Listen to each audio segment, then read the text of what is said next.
Hi everybody, it's great to be back. We're going to begin our fifth lesson on the laws of Shabbat from the book Peninei Halacha. And today we're going to discuss the man.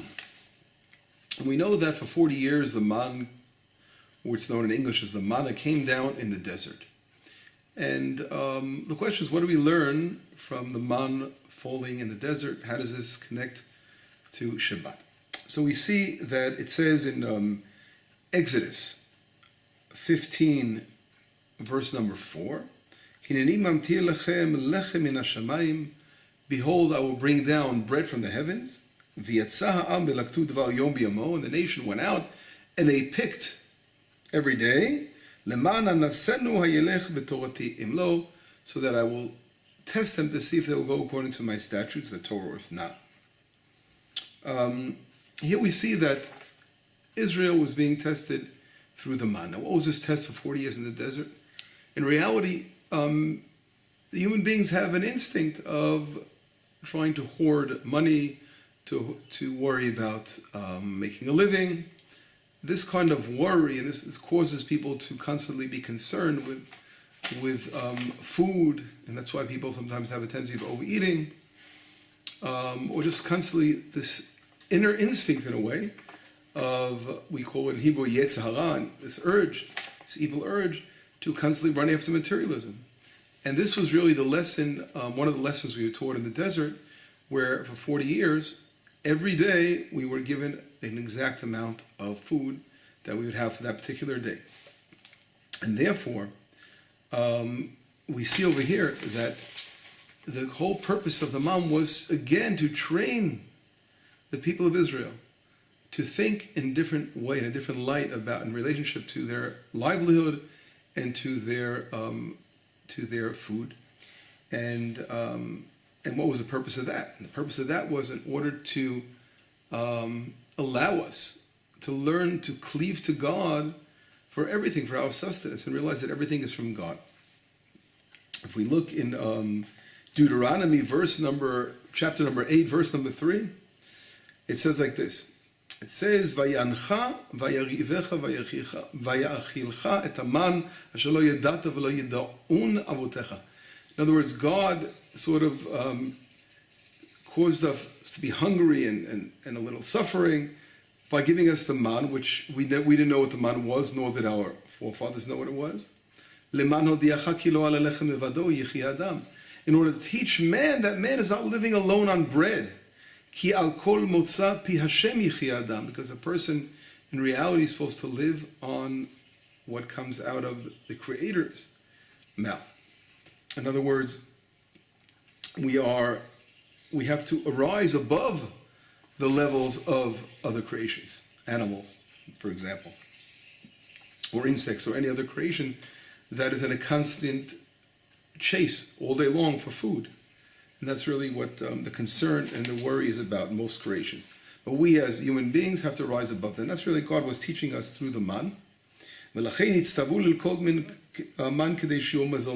therefore, we actually given an exact amount of man according to a portion of 1 day supply of food. And what was that? That's called in Hebrew an omer. Right now we're counting the omer, as a matter of fact, right? So the omer is equivalent, according to one of the, there are different opinions of great rabbis on how to exactly calculate measurements, biblical measurements, and but according to most opinions, Maimonides, Rabbi Chaim Na'eh, we're talking about around 2.4 liters, right? They're giving an average, basically 2.5 liters. In other words, 2.5 kilos. So each kilo is 2.2 pounds. That would be 4.4 pounds of food. And on that, that particular amount of food, those 2.2 kilo, something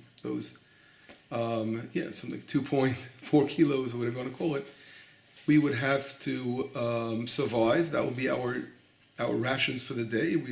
Obviously, people would have to divide it for breakfast, lunch, and supper, or how they wanted to eat it throughout the day. And it was interesting in that if they would, for example, try to take more, what would happen with the excess they would try to take? We know when they went to the tents, they would only have an omer the 2.2 whatever kilos for each person. They wouldn't have more in their tent than that supply. And if they would have tried to save over for tomorrow, let's say they had the worries of what are we going to eat tomorrow, it would turn to worms and it would rot. In other words, it's exactly precisely the amount that each person needed for each day. And what happened, now here, getting back to Shabbat, there's something happened. If we look in Exodus 15, verse number 22 to 29, we see an interesting story, what happens on Friday. So, Vayhi b'yom hashishi, and it was Friday. Laktu lechem mishne shnei ha'omer lechad. All of a sudden, people went out and they saw that they were able to collect a double portion for each person. Vayavo kol nesiya yidav yagidu Moshe, and everyone went, all the princes of the tribes, and went ahead and told Moshe Rabbeinu, what's going on over here? We collected a double portion today. In other words, they went to the tents and it wasn't the original omer for everyone, it was a double amount. Vayomer alehem, and Moshe Rabbeinu says to them, Hu asher diber Hashem, is exactly what God told us. Shabbaton Shabbat Kodesh L'Hashem. Machal, tomorrow it's going to be a Shabbat, a Sabbath.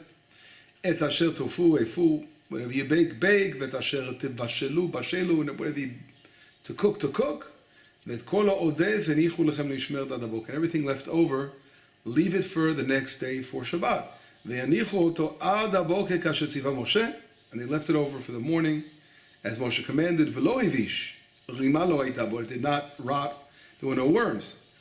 Vayom Moshe ichlu hayom, Moshe says, eat it today, ki Shabbat hayom l'Hashem, because today is the Sabbath to God.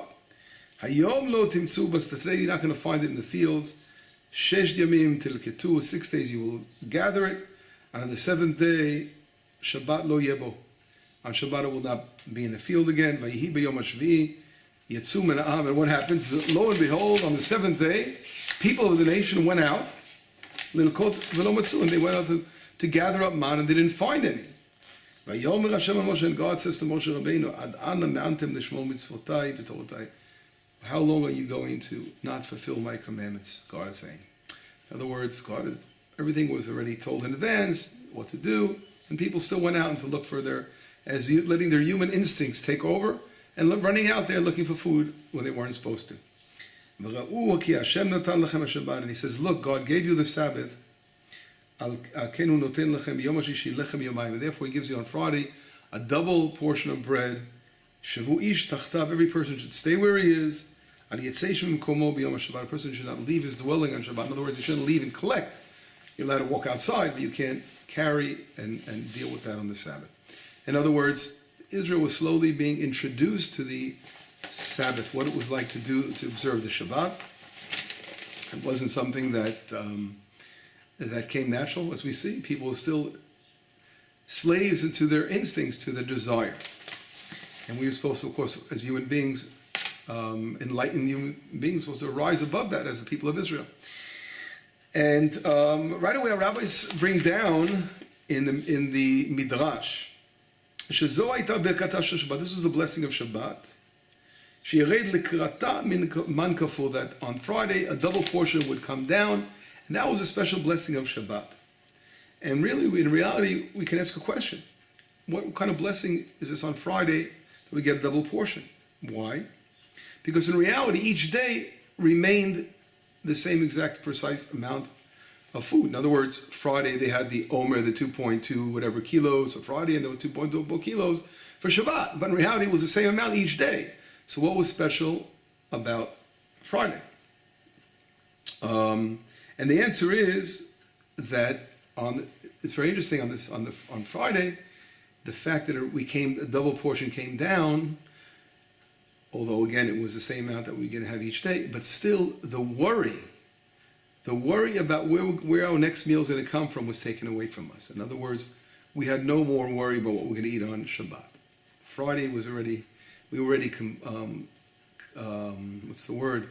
We were very relaxed and complacent that now our worries are taken care of and we can focus on something else. And how many times in our lives when we know, wow, we work hard and one day we finished extra work, we have some more free time to contemplate and think, and that can bring us a blessing in itself, having that free time to go ahead and think about our next plan of action. And therefore, of course, when the blessing came down on Friday, and we had this double portion, we no longer were concerned where's our next meal going to come from. And now we were available to do what we're supposed to on Shabbat, to focus on cleaving to the creator of the universe, to God. And that is exactly what Shabbat is all about. The blessing of Shabbat, you're commanded to rest from work in order to take any kind of worries of livelihood from our hearts, and therefore with this freedom of being able to cleave and to God and the Torah. And through this, the blessing from the source of all life, of livelihood, will come down and from, of course, from Hashem to bless and bestow blessing upon us. And that's the beauty of Shabbat. And therefore on Shabbat we're not supposed to at all be focused on mundane, worldly matters. Our whole Shabbat is supposed to be focused on studying Torah, on spiritual conversation, and of course everything just about how we are going to become better human beings, better people, loving Hashem and what to do in this world. Anything related to the spiritual realm is really what our Shabbat focus is all about. We're not going to think about livelihood at all. And that is the whole lesson of the Manna that came down, and that's what we learn from that amazing miracle that took place in the desert, teaching us how to relate to food, how to relate to money, and that was one of our major lessons. Again, we were like children in diapers coming out of Egypt, which everything was a society of hedonism, as we know, the Egyptians were very low, very on the lowest level of morality, and Israel had to pull itself out of that, being released from that slavery, and learn how to live as enlightened spiritual people of bringing God's light to the world. And this was one of our initiations to that important purpose, learning what Shabbat is all about, what Shabbat teaches us in relation to money again, and to possessions, and to livelihood. But anyway, this is our 5th lesson. Please go over our previous lessons, and slowly we're moving forward to the actual laws themselves, but it's very important, as I mentioned, I'll repeat it again, to understand where we're coming from with Shabbat. Why is it so important to us as the people of Israel, and why is it our pillar of faith? So I'll catch you on our next lesson. Bye-bye.